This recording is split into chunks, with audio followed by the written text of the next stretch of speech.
But God is so good that he knows how to coordinate stuff like this, especially whenever there is an event that has to do with multiple speakers. He coordinates them in a way that everybody syncs together. There is that chemistry. You won't hear a speaker say something, another speaker comes to counter it. Has anybody been to that kind of event before?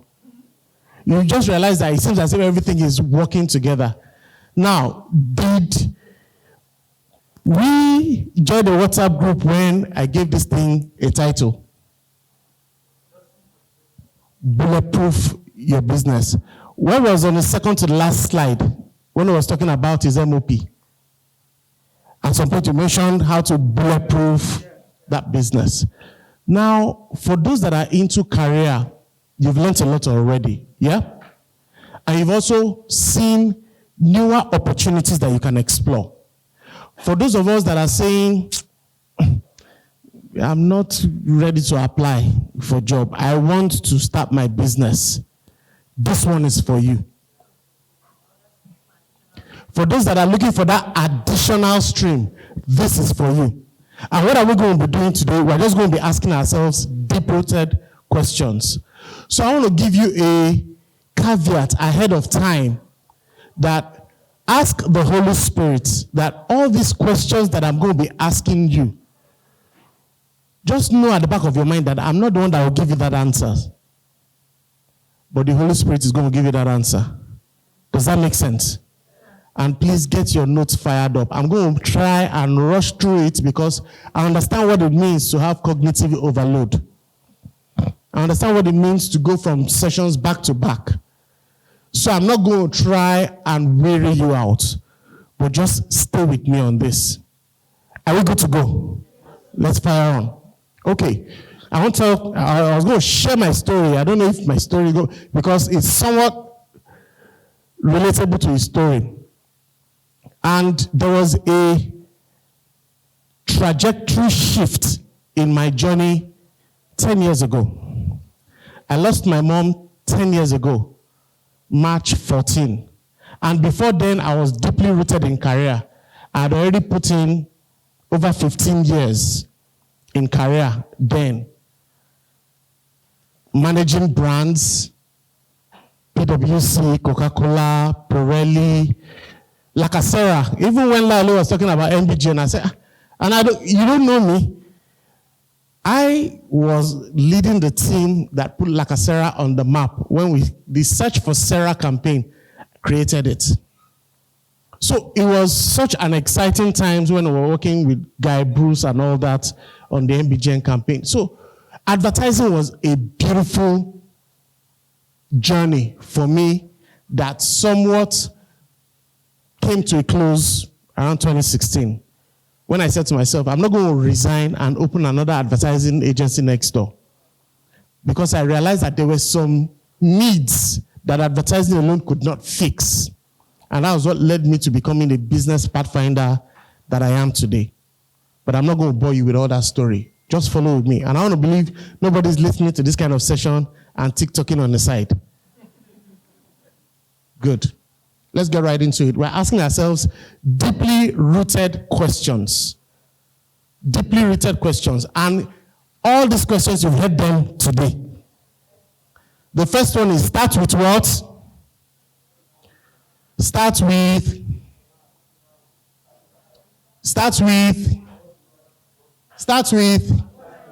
with why. Why are you here? Why are you considering career? Why are you considering business? Why? And we started off by saying it's all about money. Yeah? Money is a good motivation, but for the person that has money, when he hears you say money is your motivation, he laughs. Why? Because he knows what you don't know. That when you have that money, you realize that money is not the motivation. The first level is income. When you have income, you now realize that income is not what I was actually chasing. Then I begin to look for the next level, which is what? Influence. Because it's that money that now buys you access to Ikoyi Club, buys you access to some circles, buys you a boat in Monaco, buys you, you now begin to find that social sense of belonging. But when you now have that influence level covered, you now realize that, this is not what I was actually looking for. It now takes you to the third level, which is impact. Because if you look at Tony Robbins today, he's not telling you that his dream is to gross 100 billion in 2026. He's telling you he wants to feed 1 billion people. Impact. But the person that is hungry, it's okay to say that your motivation is money. No, everybody started from there. No guilt tripping here. And don't be ashamed to say that your motivation is money if that is the level where you are. Am I communicating? But you must understand that there is more to this life than money. And it only takes you scaling the fence of money before you realize that there is a higher fence. But don't get it twisted thinking that all of this is about money. And once you have money, you can now shut down. No. God will not put money in your hands if all that he thinks you see is making money. Does that make sense? If you're going into business, ask yourself, why? And like I said, I'm not the one that will give you those answers. It's the Holy Spirit. Because for every business that exists, there is a reason. If you enter into business just because people are entering into business, you realize that you've not figured it out yet. So the first point is what? Why? What is the next question? Once you've been able to crack that why, the next question is, who? Who am I setting up this business for? Who is the beneficiary of this business? What is this business catering to? Who am I serving? You begin to ask yourself those questions, and they are deeply rooted. It's not a question that if you answer that question today, you are still joking. It's a question that you need to meditate upon over time. And he mentioned something, Zubi, when we talked about the fact that he had to shut down his existing businesses, and he spent like 5 years reinventing himself. There is a place where you need to cut the noise so that you can get the signal. Is somebody catching what I'm dropping? Everywhere around you, there is too much noise. Advertising, people's opinion, everywhere is toxic. Everywhere is noisy. We've said it before, everybody is now a content creator. Everybody is an expert coach. Everybody is a finance guru. One person comes today and says, this is the way to go. Another person comes today and says, you are doing it wrong. Is somebody catching what I'm dropping? So much noise out there. And you now begin to ask yourself, the innocent me, who do I believe? Who can relate? I want the truth. But everybody seems to be claiming to know the truth. But they just keep misleading us.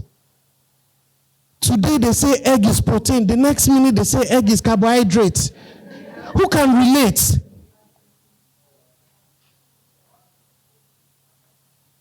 But you need to be deeply rooted in asking yourself, who is this business going to be for? Because if you don't get the foundation laid properly, if you don't answer these 5 questions properly, somewhere along the line in the business, you will struggle and you have to push the reset button, which is what happened to him. It is until your business is founded on these things that you begin to have a guiding light, a North Star, a compass that keeps you on that sustainability journey in your business. Does that make sense? Once you've now figured out who this business is for, you now ask yourself the next question. What is this business? Oftentimes, many people make the mistake of starting with what? What is that business I should do? It's drop shipping. Now it's selling hair. It's selling weave-on. It's selling this. It's doing that. No, don't start with what. Start with what? Why? Because there must be a reason that drives you every now and then. Because I can promise you that business will push you. That business will test you. That business will draw your blood. But if you don't have a strong sense of that why, when you hit rock bottom, you'll crash and burn. But you must have that driving force that keeps you going every now and then, that leads you on the right path when you want to do. It's like that Google map. When you go off course, what does it do? It reroutes. It takes you to the next U-turn. It finds the next available way to get you back on track. And this is that your Google map, right? The next thing is, when you figure out what that business will be, which is the third thing, not the first thing, you now begin to ask yourself, how? How do I get this business done? You've heard many people say that they started business that they didn't even prepare for. Business that they weren't trained for. Zubi was not anywhere near wealth compounding. Yes, he worked in a bank, but he was managing people's money until he didn't know anything about global advocacy or migration business. But it is when you have answered these questions that you begin to ask yourself, how? But if you have not asked yourself the right questions, how will not make sense to you? Because everything you do, you will dabble. Am I communicating? Then once you've now figured all that out, you now begin to ask yourself, when? If you want to take a picture of this, this is the proper sequence of how to get your thoughts structured if you want your business to last. If you misplace or rearrange the sequence, you might get it wrong, or you might get yourself lost somewhere along the way. This is the sequence, guys. Where you now move from why to who, to what, to how, then when. Now, if you have answered, or when you eventually answer these 5 questions, you now realize that it is only 3 of them that you need to move forward. Is somebody catching what I'm dropping? You need the 5 questions answered before you launch. But by the time you are going to be launching with just 3. What are the 3? You are launching with who, what, and how. Because your why is in the background, driving you every day, keeping you up at night and keeping you up in the day. And the when, you would have started. But this is going to be your operational questions every day. Every day you get behind your desk, these are the questions you're going to be asking yourself every day. Who am I serving today? What am I solving today? And how am I serving? Does that make sense? Because your business needs to be clear to you. There are methods that I can teach this thing. I can say, you know what, let's go on a 2-year MBA. But I can guarantee you what I'm going to give you in the next 30 minutes, 1 hour, I'll try not to make it 1 hour, is what you could have crunched in an MBA. But you need to listen closely. Because I'm using my method. This method is, you can't find this method anywhere because it was crafted by the Holy Spirit, like everybody has been saying. But you get the gist. I'm not taking you through the long route. I'm taking you through the shortcuts. These are the key questions that you need to ask. And every day, ask yourself, who do you serve? If you don't know who you are serving, that is the beginning of problem. You have a business, but you don't know who exactly is your ideal customer. We have a problem. Is somebody catching what I'm dropping? Then the next one, what problem you are solving? You think you are selling sweets, but you don't know that the people that are buying sweet from you are using it as, they are crushing it as livestock feed. You need to know what problem you are solving. If everybody has been talking about something all through this session, or all through the sessions, it's been about value. How many times have you heard value today? You can count. Plenty times. It's hidden there. What problem you are solving is a way of unmasking what value are you bringing to the table. Because it is okay for us to have an industry of similar players. Yes? Just like you have an industry of banks, you have an industry of telcos, you have an industry of FMCGs, you have an industry of food makers, you have an industry of event planners, you have an industry, you can have an industry of different companies. But the question is, by the time you take a magnifying glass and you zoom into a particular industry, you ask yourself, in this industry of similar players, what are you doing differently? What are you doing differently? Is somebody catching what I'm dropping? That is where that question is. What problem are you solving? All right? Now, if you look at it again, you cannot put them into these blocks. Who has heard of the business model canvas before? I want to see your hands properly so I can understand who I'm talking about. I've not heard of business model canvas before. Let me see your hands. No shame. Fantastic. We're in the right room. Now, for those of us that have heard about business model canvas before, I want you to pay attention because this is even more for you than for those that are just hearing it for the first time. I'm going to teach you business model canvas in the next few minutes in a way no one has ever taught you anywhere in the world.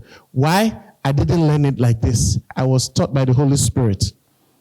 Am I communicating?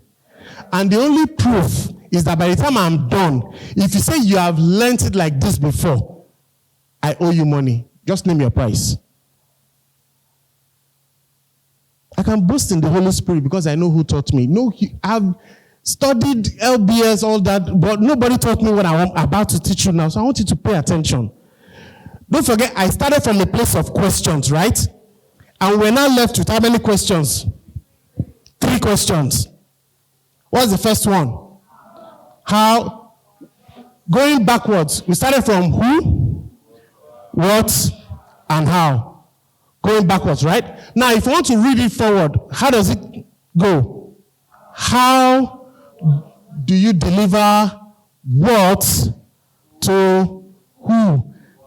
That is your business plan. If you can master that statement, write it down. How do you deliver what to who? That is your business plan. Whether you are selling a service or whether you are selling a product, that is the summary of your business plan. If you can crack that code, your business will never fail. It is not a prayer. You don't need a Dapo, you don't need a Dapo to crack this. You need the Holy Spirit. And I can tell you for free, and this is not heresy, if you do not crack, just like we heard last time, if you are working under a microeconomics and you do not figure out the... Zubi just came and just scattered all my slides. If you are not working under the influence that governs your ideas, 1 million Adeboyes cannot help you.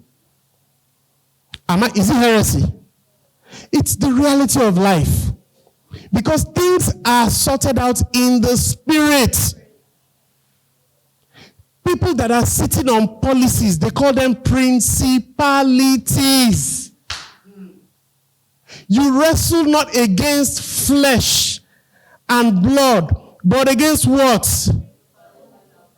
Principalities, powers. Why do people want to go for politics? To get powers. That is what you are wrestling against. Spiritual wickedness in where? High places. These are the infrastructure that is governing microeconomics, guys. So until you craft your business plan to float on the flood of these macroeconomics, you will sink. So what you need to do is to craft a bulletproof business that no matter how high the tide rises, your business remains afloat. Is somebody catching it now? That is what I want to teach you now. I want you to pay attention. You've seen 3 blocks right now, right? How, what, and who. Now let's begin to replace them. What is how? Your key partnerships. Zubi talked about goodwill capital. Who remembers that? Those are your key partnerships. Who are the people that you surround yourself with as a business person?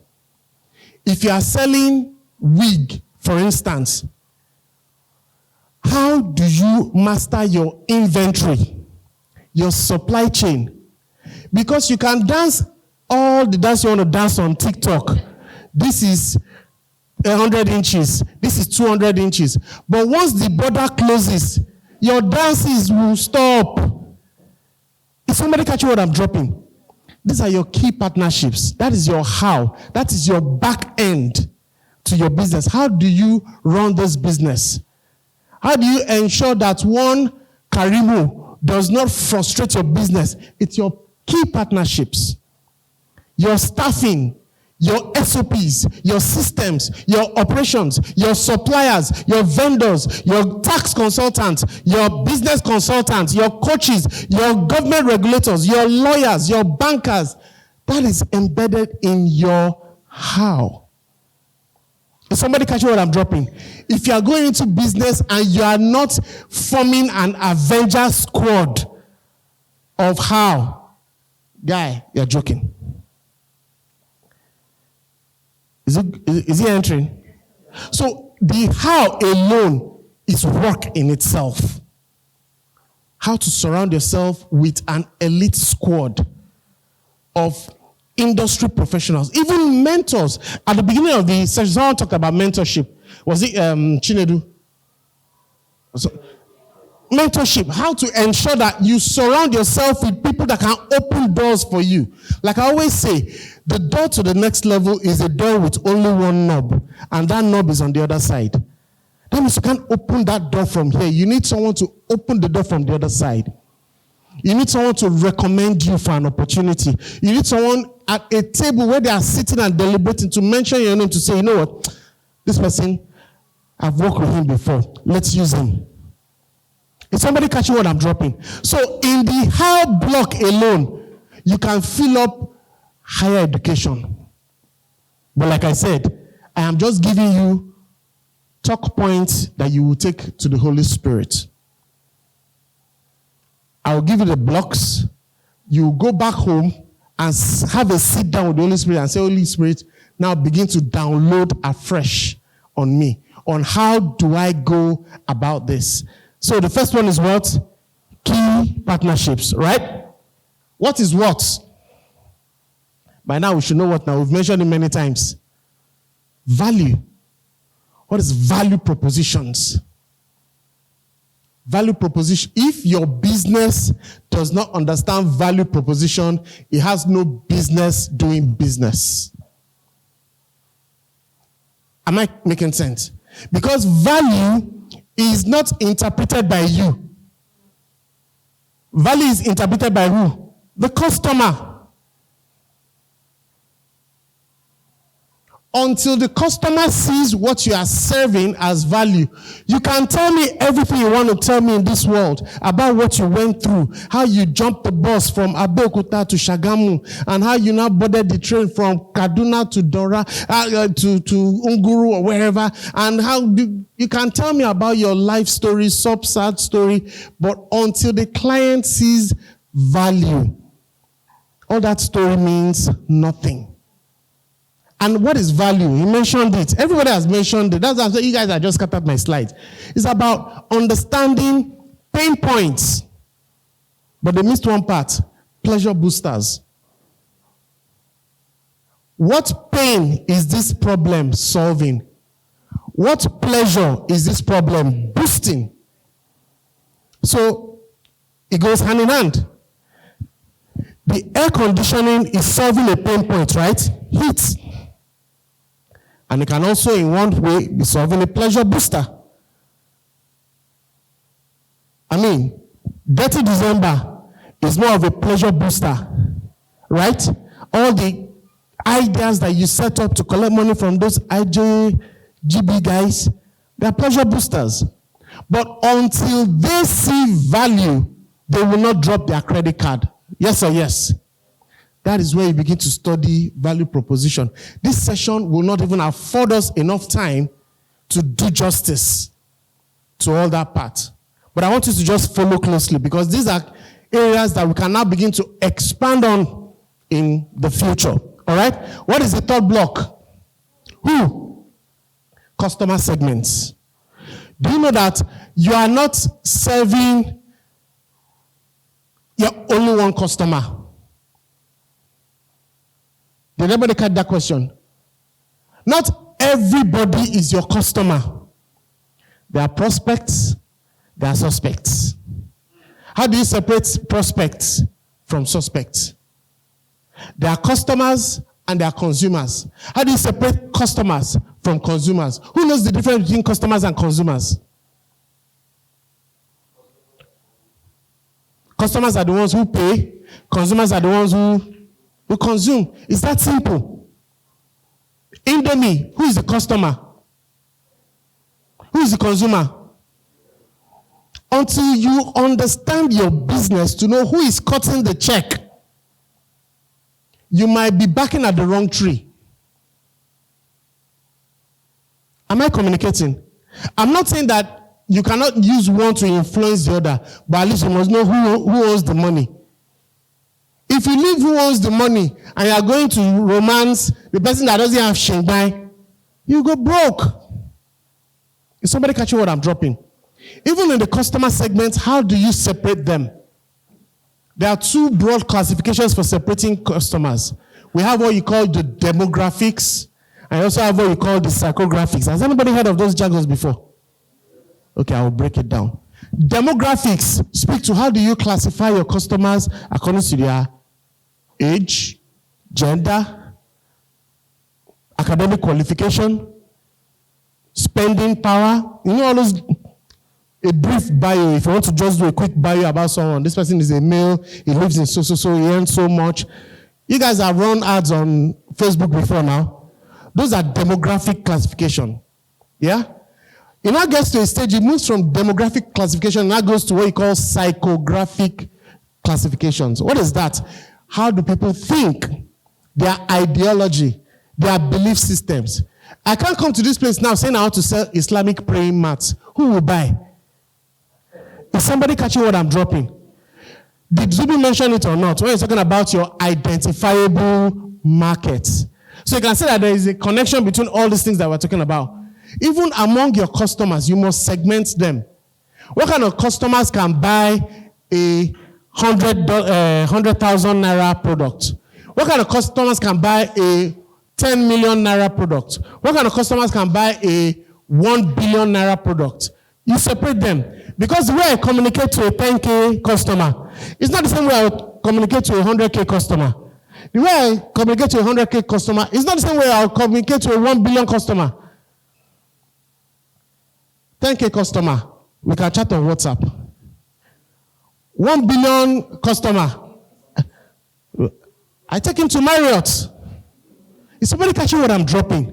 But until your mind is there and you think, everything is sell. You've not even added value to that guy. And you want that guy to drop money. The guy ain't dropping shishi. Is somebody getting it? You must live to the level of your customers. You are in Igondo. You are selling kaftan. And you are sewing it for, let's say, 10K. You buy material, let's say 30K. And everything together is 40K. And I say, how much is everything? You say, because I like you, sir, 50K. Who can relate? Fast forward, you go to Admiralty in Lekki, and you open a showroom. You know how much is your rent, right? You know how much is your interior decor? All those dancing flowers and all those things that welcome people when they come in. And you now display the same kaftan on mannequin. Bro, how much are you going to sell it? You see where I'm coming from? So imagine you now carry the thing and you say, this thing is 500K. And some people now like, they now drag you on the internet. Fear God, 500K, for what? I know Mulika that can sell it for 5K. Positioning. Did Zubi mention positioning? Is somebody catching what I'm dropping? How do you segment your customers? You don't talk to everybody the same way. The same bottle of water that is 200 naira in traffic. How much is it when you put a slice of lemon and rocks at Hard Rock Cafe? 1,000 kini. 3.5. If somebody, do you get it? Same water. Zubi used the same analogy with a bar of iron. $5. You beat it into a horseshoe. $12. You cut it into needles. $3,500. You strip it into wheel balancing springs for Rolex and all that. It becomes. How do you reposition your value? My job here is just to come and ask you questions. We are still dealing with business plan, Abi, business model canvas. How, what, who. Have we cleared that part?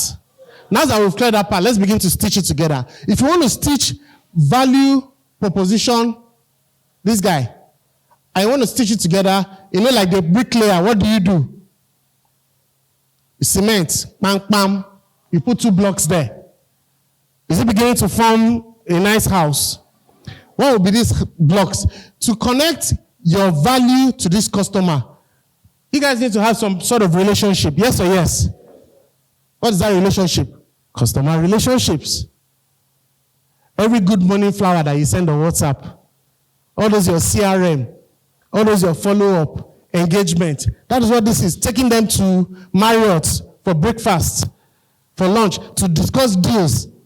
For the 10K guy, how you are sweetening the deal to say, bring a friend, I will give you the second one at half price. Is what? Customer relationships. Now, you've already related with the customer, and the customer is saying, okay, come and collect my money. How is the customer going to get the value? You have to send it by dispatch, right? Or if it's a service, you have to show up and deliver. That's where distribution channels come in. You now begin to ask yourself, what are the distribution channels for my own business? Everybody's business is different. This event, who paid? Nobody. And you've heard what Zubi said about relationship capital. It's very important. I don't even need to talk. How many people came? If you're on my team and you came here, please raise your hands up. 1, Pedro, 2, 3, 4. You see how many people I dragged to this place for an event that nobody is paying me shingbai? 1 60-second keynote, 60-minute keynote. I don't know if this should even go on air or not. Is my rate. Everybody knows. It's 2M. 60-second keynotes. I've been here since when? Do the numbers. If you don't pay me, pay all the people that I brought. And for the reason of these people that came, put a price tag to what you are getting. Is somebody catching what I'm dropping? Place a value on your business. It goes a long way. Distribution channels. How, the way you wrap the thing you are selling, some people, just to dispatch to a customer, the way they wrap the thing itself, even the dispatch rider is looking at me, madam, try. If dispatch rider that is reputable for destroying packages can look at your package and say, madam, try. There's a problem. So you can imagine what will eventually get to the customer. What are your distribution channels? What is the customer experience? How does the customer see your business, just knows you, loves you, trusts you, and does a video, unboxing video, because of your product? Everybody knows Apple is gold standard for that. They spend a fortune on R&D to create their packages, to create what you call air friction. There's a name they give to that thing that by the time you open the upper cardboard box it gives you that feeling like, oh my God. You know what I'm talking about? And you just want to feel good. You've not even seen the thing that you bought. You are still busy unpacking, but everything you're unpacking, for every Apple product box. Where are you keeping it? You are storing them in one place in your room. Because nobody opens an Apple product and trashes the packaging. Hello? How is the customer experience? How can you create that kind of magic in your business as well? Am I making sense? Now we've stitched this part. Let's go to this part and try and stitch it as well. Between key partnerships that we know now and value proposition, how do we make it work?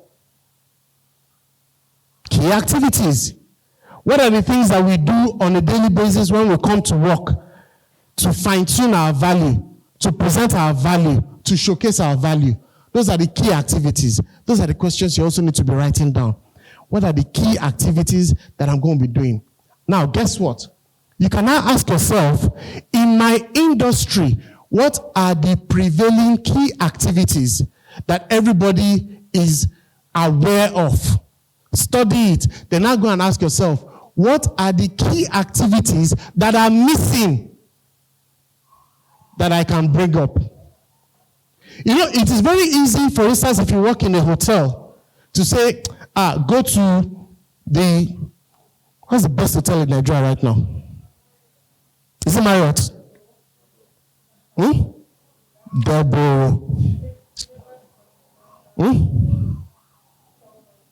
In fact, let's leave Nigeria because, truth be told, if you've had better and you come to this country, you know that they are rushing you in this place. But let's just take any random hotel that you know that is upscale. And you now go there, you lodge in there for a couple of days to experience their service. Rather than you coming back to say, I saw how they laid the bed, I saw how they arranged the tissue, I saw how they arranged this, I saw how they did it, and I want to copy it. You know what you should be doing differently? You should be looking for what is it that they are not doing. That is your own window of opportunity. Because what they are already doing should be your giving. Is somebody catching that?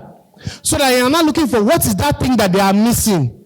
Because if you go there and go and do copy and paste, you are just another Marriott Lights. Eco Hotel Zero. Radisson Sugar Free. You are just another clone. And you cannot be as good as the original. So what can make you a better you is to go and, that's what the Chinese do. They will get this thing, they will take it back to their country, they will rip it apart, they will understudy it, they will reverse engineer it, and by the time they come up with their own, it's doing things 100 times that this one can never do. That is what makes you different. Am I communicating so far? So your key activities should not be the same as anyone else's key activities. All right? At the bottom, what do? Key resources. Goodwill capital. We just mentioned it. Because it's not all the resources are going to be the resources in the bank. There are some resources that are just relationships. How can I get credit from my suppliers? If every now and then that I need to stock my inventory, I need to cash down, I'll bleed. How can I have people that I can talk to that they can give me 30-day credit, 60-day credit, 90-day credit, and all that? How can I leverage on things, buying in volume and getting a good discount? You know, am I communicating? Because I think I see lots of questions. I hope those question marks are good question marks. I can see question marks floating on heads. But these are the key questions that you're going to be asking yourselves if you want to be a bulletproof business. Especially if you're at that stage where you've started a business but it's now struggling. This is now giving you pointers as to, okay. These are the things I need to go back and check. Or these are the kind of things I need to do differently. Because you need to reference yourself with, if you are struggling in any business today, just pick a reference who is succeeding in your industry and understudy that person. That is your inspiration. Abi, we've been talking about inspiration. Somebody asked a question, how do you get inspiration? That Zubi was saying that question should be directed at me. That's it. You can create those inspiration. In fact, inspiration is a course that I have separately that we don't even have enough time to take, because inspiration comes from an external sense, which is the sense of smell. There are 5 senses, yes or yes? We have 5 external senses. We also have 5 internal senses. Your sense of sight, which is the external sense, it gives you the internal sense that you call insight. It starts with what? In. Your sense of smell is what gives you what? Inspiration, because you inspire. It means to breathe with your nose. That's where the word inspiration came from. Your sense of taste is what you call intuition, which is to teach, tuition, to speak. You are speaking in rather than speaking out. That is intuition. Is somebody catching that? That is another course, not about, just let me quickly mention that. The next one is what? The sense of hearing is what you call instruction. This is when you get to that stage where you want to start canceling the noise and start receiving signal, which is what Zubi did in 2019. It's a completely different course. It's not for this level. If you want that course, you pay. How to get rid of the noise and begin to receive insight, instruction, inspiration, intuition. Then the 5th one, which is your sense of skin, is what you call instinct. I digress. Let's move on. Let's go. Once you've cleared the topper part, you can see that everything is coming together, right? You now have what you call bottom line. Who has heard of bottom line before? This is the reason why they call it bottom line. What you see on top is what? Your top line. Your operation is your top line. Your basis is what you call your bottom line. Bottom line is pretty much about money.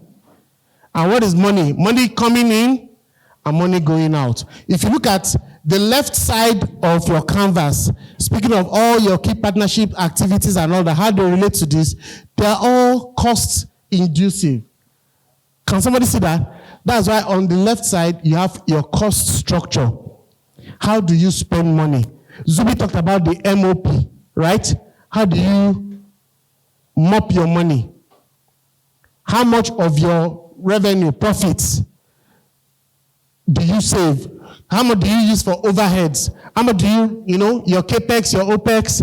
Am I speaking jargons? But you get the point I'm trying to make. All that is going on here. While on this side is money that is coming in. From the money, face value, upsell, cross-sell, bonus, blah, blah, blah, all your revenue streams here. By the time you answer all these questions, those of us that know about BMC, Business Model Canvas, does this sound familiar? Or does this look familiar? Has anybody taught you like this before, anywhere on this planet? Do you owe me money? A round of applause for yourselves. So now let's go forward. What is at the center? Value. That's what everybody has been talking about all day.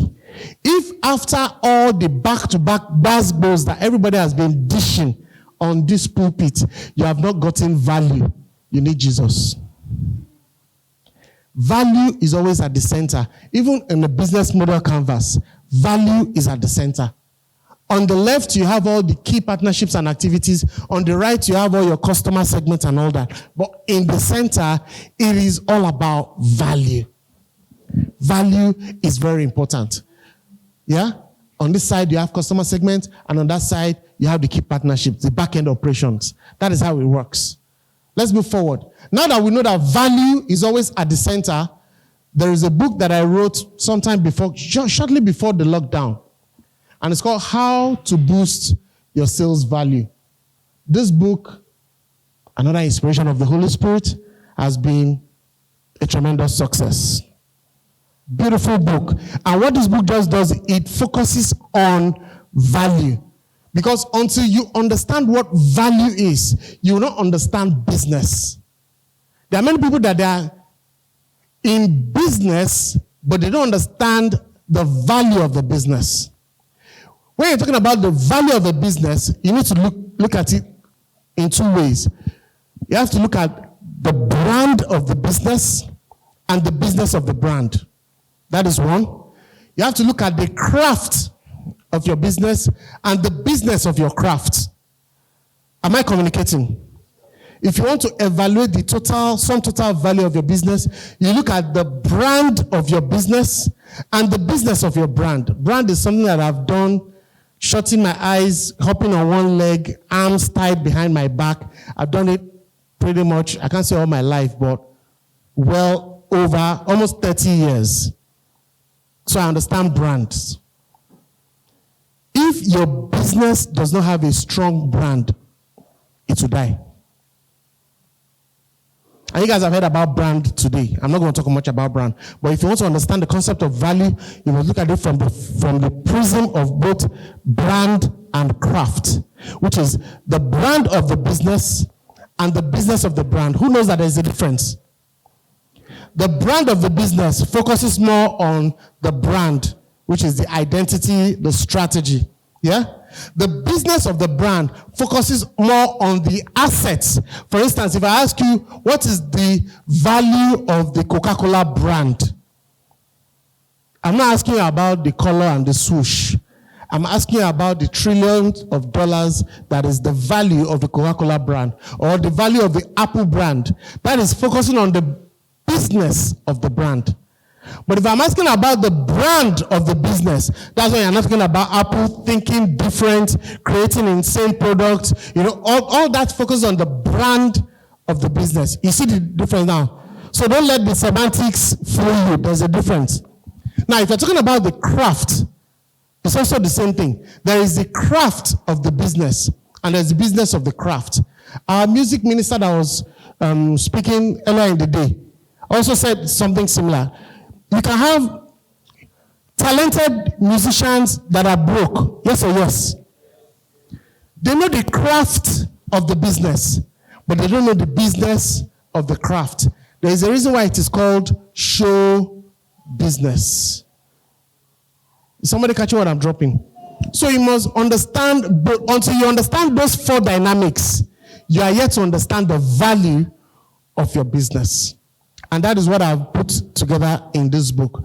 There is the audio version and there is the ebook. So what I do now is I sell the combination because it is more immersive, where if you are free, you are reading the thing and you are listening to it as you are reading it. It speaks more to your spirit than when you are just reading and dozing off, or you are listening and drifting away, TikToking.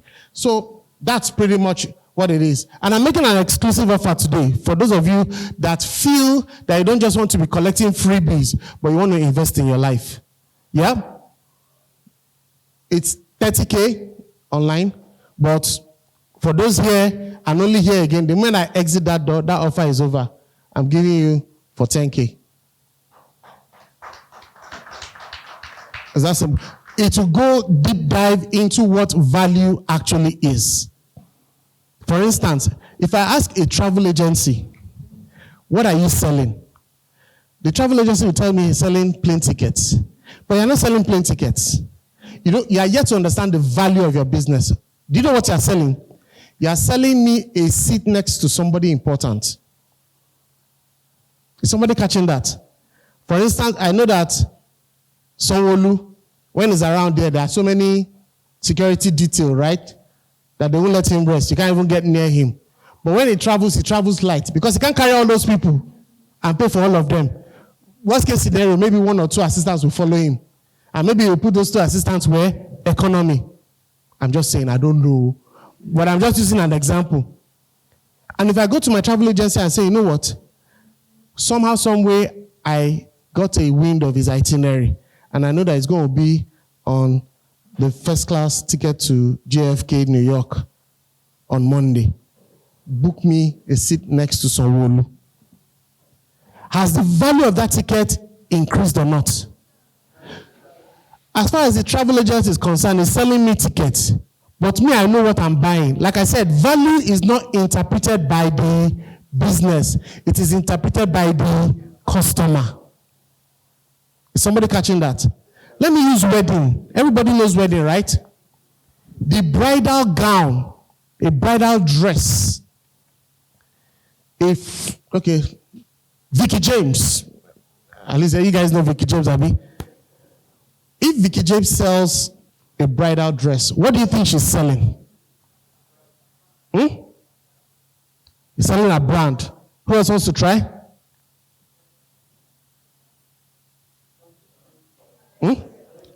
An experience. Okay, describe that experience.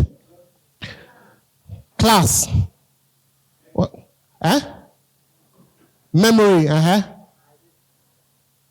Excellence.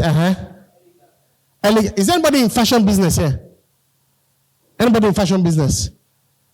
If that person was here, I'm going to punish that person. Because this is the time where you begin to look at your business a little closer to ask yourself, what exactly are you selling? And a bit of psychology is involved here. Let me explain it to you. The bride on her wedding day wants to be the most important person in that venue. True or false? Because no bride wants to see anybody that outdresses her on her wedding day in her venue. True or false? So when a bride goes shopping for a bridal dress, is somebody catching it now? I'm not just selling experience. Those are fancy, cheesy words, but you need to begin to define it. That bride is buying an ego. That bride is buying something of so much sentimental value that this dress must announce me. Why? Because the moment the organist goes, pa, pa, pa, pa, where will all the eyes turn to? That dress must better represent. Is somebody catching it now? So whether you buy your wedding gown for 10K or you buy it for 10 million, that dress must represent. So the tailor better, I beg your pardon, the stylist better knows what she's selling. If you don't know what you are selling, that's why you price it wrongly. That book will teach you how to understand value. Because it is until you begin to understand what are you selling, and you stop looking at it from lace, organza, and white, and you start looking at it like, oh, I'm selling ego. I'm selling the most important person in the room. And by the time you start reinterpreting your stylists are not here, so we can excuse them. But you that are into business, begin to apply the same principle and ask yourself, what am I selling? You remember the what now. What are people buying? What am I selling? Because I might think I'm selling stuff, but what exactly are they buying? I can call it however much I want to call it, but they know why they are paying for it. And oftentimes the reason why they are paying for it is not the same reason why I think I'm selling it. So I need to start doing the research, because that is what's going to help me to value my product or my service appropriately. Does that make sense? Let's move forward. Now, this is the skeletal business model canvas, right? And like I said, every panel on the business model canvas is a curated course in itself. If you want me to spend one day talking about key partnership, we can spend the whole on-track master class talking about key partnership. Come back the next day, talk about value proposition, pain points, pleasure boosters, how to marry them, how to isolate them. We can spend another day on that. So you can see where this is going, that it is a crash course, because we don't even have time to unpack all those panels. Customer segments, how to begin to break them down. Even on your Uber, if you look at Uber, you will see Uber Lite, Uber X, Uber this. That's customer segments. How do you separate your different customers so that you address them differently? It's customer segment. Is somebody catching that? Let me move forward, because I think time is going. Now, if you are starting or about to start a business, let me see your hands up. About to start. There is nothing to be shameful now. Your hands up properly so I can see your hands. 1, 2, 3, 4, 5, 6, 7, 8, 9. Okay. 10. Good. If you are surviving in the business, as in you have already started, but you yourself, you know, after Zubi has given you bass, you now realize that I'm just surviving in this business. Let me see your hands. Thank you for your honesty. Let me see the hands properly. 1, 2, 3, 4, 5, 6, 7, 8, 9. Okay, great. Now, if you are succeeding in the business, let me see your hands. As in, business is good, everything is soft. 1. Only 1. 1. Pastor Dotun. But I don't have the time. Okay? So, how can we now talk about scaling? If you're about to scale your business, are they here? So, we are dancing between starting and surviving. It's all good. It's never too late. Everything that you have learned so far is what? Your reset button. Who agrees with me? Because from all that you've learned so far, you realize that there are some things you actually missed, and you have to go back and retrace your steps. Because truth be told, many of us, no shade, found ourselves doing business because we didn't get a job. Yes or yes? Many of us were sold the narrative that get a good grade, there is a job waiting outside. Yes or yes?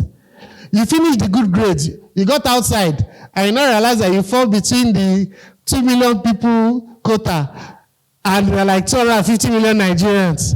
I'll be how many million graduates every year?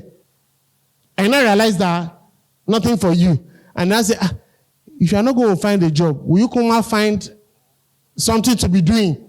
That's how most of us enter business through the back door. Yes or yes? Now I've opened the front door for you. This is your MBA. Until you have a fantastic business model for your business, you are yet to start a business. Did somebody catch that? Until you have a fantastic business model. And what is a business model? I won't teach you the way Harvard will teach you. But I've just introduced it from a place of questions. Once you know the key questions that you need to ask, which is, how do you deliver what to who? You've already built the 3 strong pillars of your business model canvas. Now, between how and what, you know your how is what? Key partnerships. You know your what is what? Value proposition. And you now begin to stitch it together. What are your key activities and what are your key resources? Have you covered that area? You now come to this side again. Between value and, what's it called? Customer segments. You ask yourself, how are you going to stitch these two together? Customer relationships and distribution channels. You can see that you don't need to cram it. It's becoming easier because you can see the sense in the two. And once you've done all that, you've done what? Your top line. What's left in the bottom line? In this key activities area, cost structure. In this customer sales area, revenue. Bam! Business model, Safini. Just take everything, go and give it to the Holy Spirit. And say, Holy Spirit, print out my business idea. And I can guarantee you, if you can get it out that way, and go and sleep on it, labor to enter into rest, you will wake up with a downloaded blueprint of how to deliver what to who in such a way that everything will be so clear to you that you will never struggle in your business. Does that make sense? That's it. That's it. My job is done. That's it. So if you can crack that, you're good. You're good. With this few points of mine, I hope I've been able to convince you and not confuse you that you can actually bulletproof your business if you only know which way to turn. It is that simple. Thank you very much. So, my offer is up for a limited time, and this is the part where I yield the mic. Thank you so much.